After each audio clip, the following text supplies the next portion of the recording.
Welcome to the Startup Funding Espresso. I'm Halti Martin, the host of this show where we talk about raising funding for your startup and the time it takes to have an espresso. I hope you enjoy this episode. Hello, this is Halti Martin with the Startup Funding Espresso, your daily shot of startup funding and investing. In launching your startup, you must have a legal entity to raise funding. Start with an LLC or limited liability company. This can be filed at your Secretary of State at your state government. The cost is low and it will serve well for the early days of the business.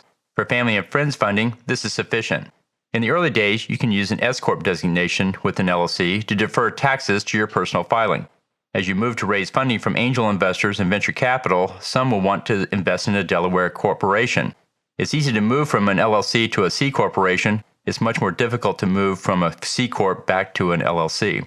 In most cases, investors will ask for a Delaware corporation as it's the gold standard for legal entities in the U.S., as it provides the best protection for investors.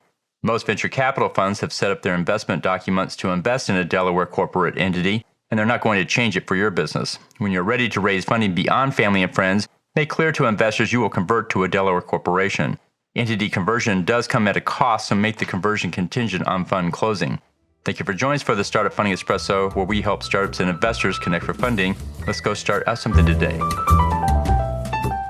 Halti Martin is the director of Investor Connect, which is a 501c3 nonprofit dedicated to the education of investors for early stage funding. All opinions expressed by Hall and podcast guests are solely their own opinions and do not reflect the opinions of Investor Connect.